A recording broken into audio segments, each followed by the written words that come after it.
हरि नाम करो। इन देवताओं को तुम वैष्णवी शक्ति से ही पराजित कर सकते हो, आसुरी शक्ति से पराजित ना कर पाओगे, क्योंकि ये अमृत पिए हैं।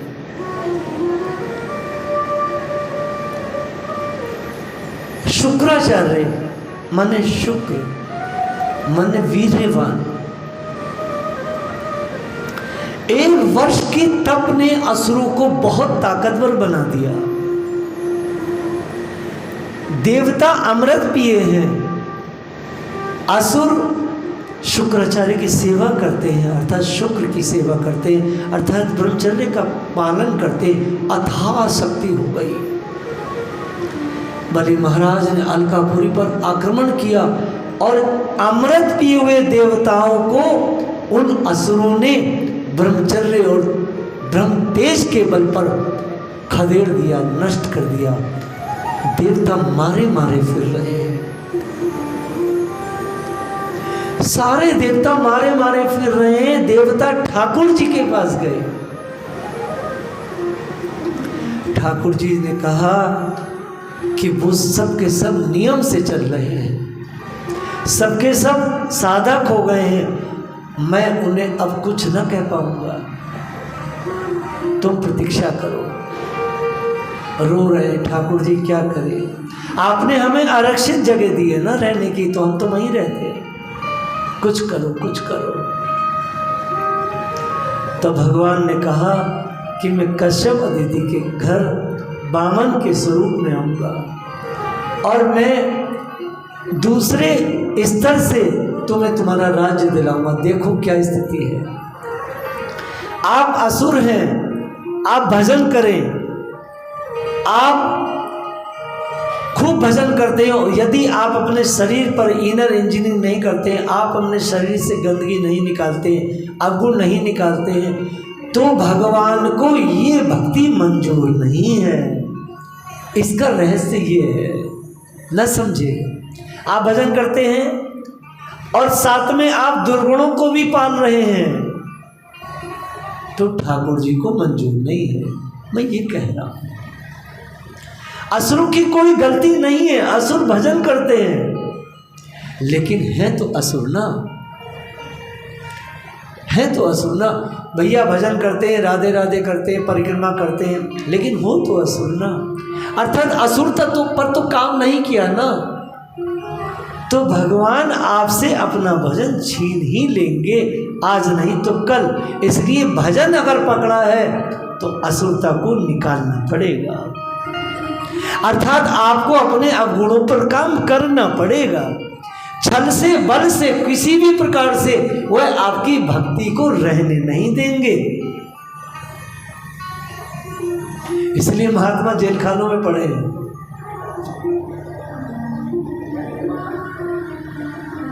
रहने नहीं देंगे।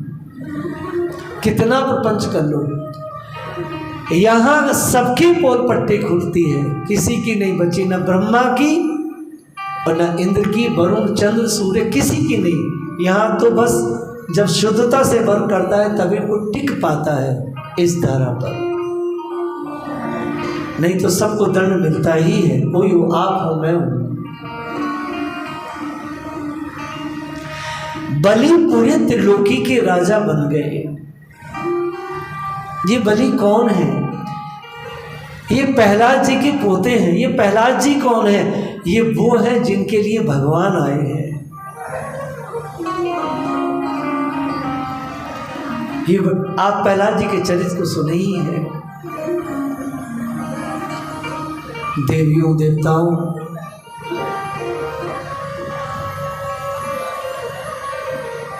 भगवान का प्रकट्य हुआ।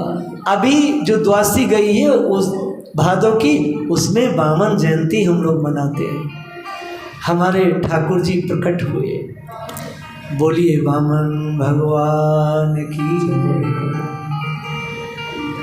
भादों की शुक्ल पक्ष की द्वादशी महाद्वादशी कहलाते। वर्ष में 5 महाद्वादशी हैं। हम सभी एकादशी को अवॉइड करके द्वादशी का व्रत करते हैं। ठाकुर जी के लिए बड़ा प्रिय है द्वादशी। भगवान बौने स्वरूप में प्रकट हुए हैं, कोई छोटे बच्चे नहीं, बौने स्वरूप में प्रकट हुए हैं। छोटे से बटुक ठाकुर इस कथा को सुनकर के पितर तर जाते हैं।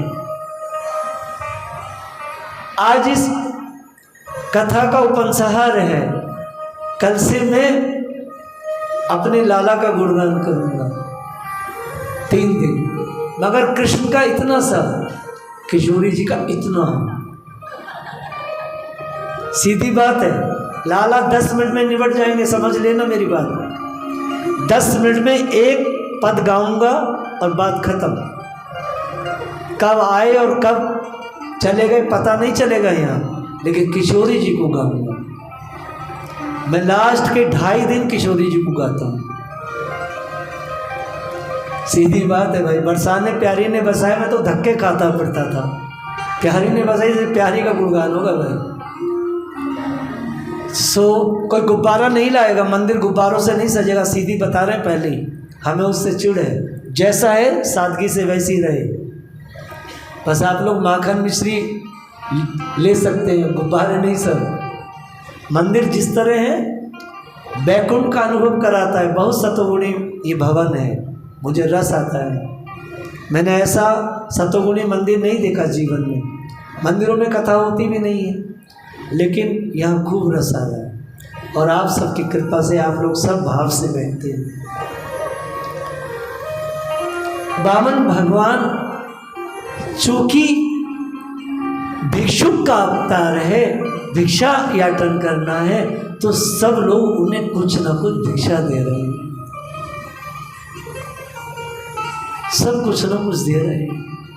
इसको भी हम यही प्रणाम करते हैं, क्योंकि हमें बलि महाराज के पास जाना है। भगवान की दीक्षा कर दी किसने? बृहस्पति ने। ब्रह्मचारी है तो ब्रह्मचारी की दीक्षा होती है। दीक्षा हो गई, पात्र मिल गया, सिखा दिया, पढ़ा दिया, ये सब कुछ घड़ियों में हो गया। भगवान दक्ष हो गए भिक्षा के लिए। भगवान खाने कमाने लायक हो गए कुछ ही पलों में, कुछ ही घड़ियों में। 2 घड़ी तक वो सब चला। 2 घड़ी माने 80-85 मिनट।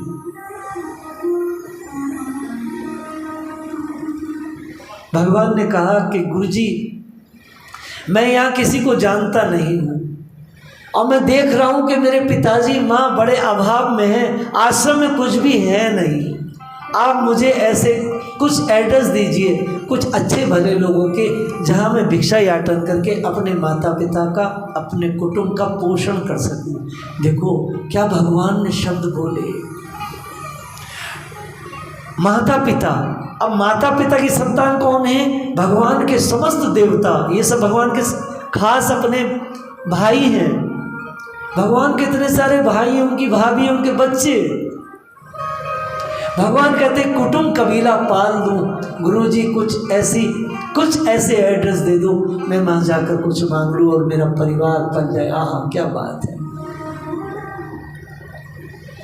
मतलब अपने लिए नहीं कह रहे, अपने माता पिता की सेवा के लिए, अपने भाइयों की सेवा के लिए कह रहे। बृहस्पति ने कहा तुम्हें कहीं ज़्यादा भटकने की ज़रूरत नहीं है, फिर भी रास्ते में आए तो भिक्षा लेते ही रहना। ऐसा करो, प्रवास क्षेत्र में एक राजा बलि है, बड़ा अच्छा यज्ञ करता है, कोई वैष्णव इत्यादि आते हैं तो उसको देता है, तो वहीं से कुछ मांग लो, तुम्हारा सब कुछ हो जाएगा। जी गुरुजी बड़ी कृपा किया, आपने पता बताया।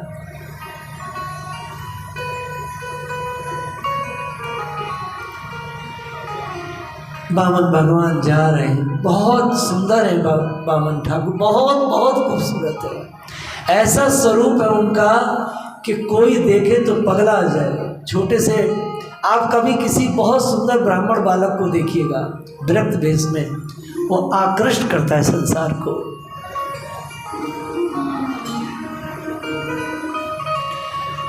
मैं बहुत छोटी आयु में था जब डोंगरे जी को मिला था। डायरेक्ट उन्होंने मुझसे कहा तो तुम ब्राह्मण बालक हो, पढ़ भी रहे हो, अपना जीवन भगवान को देना। मैनपुरी की बात है ये। 80-85 बच्चे थे, मैं उन्हीं में बैठा था। कहते देखो भाई, विवाह जरूर करना लेकिन समय पर छोड़ देना, ज़्यादा समय मत लगाना, 40-45 में सब फिनिश कर देना। वो अपनी भाषा में कह रहे थे। और भगवान की सेवा करना। स्त्री के साथ रहोगे तो अगला जन्म तो नीचे जाएगा, भगवान के साथ रहोगे तो बहुत ऊंचाई पे जाओगे, ऐसा बोल दिया। तो हम 3 युवक थे जो विरक्ति की तरफ बढ़े, उनकी कृपा से।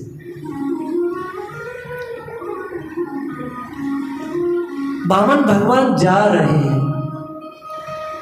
सेवा में जा रहे हैं। किसकी सेवा में? त्रिलोकी की सेवा में।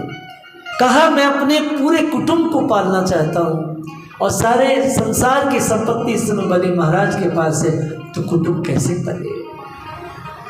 भगवान को मंजूर नहीं असुर संसार पे राज करे। भगवान को मंजूर है कि असुर अपने क्षेत्र में राज करें, बाकी क्षेत्र में जहाँ जहाँ जिसका बंटवारा है उस बंटवारे के अनुसार मनुष्य जाति राज करे। असुरों के लिए उन्होंने रेगिस्तान दिया है, मलेच्छों के लिए उन्होंने यूरोप दिया है, और आर्यों के लिए वैदिक संस्कृति के पालन करने वालों के लिए उन्होंने भारत भूमि दी है। भगवान ने धरती का वितरण किया है। एक दूसरे की धरती पर कोई जाता है तो कृष्ण को सहन नहीं, इसलिए वो कार्रवाई करते हैं।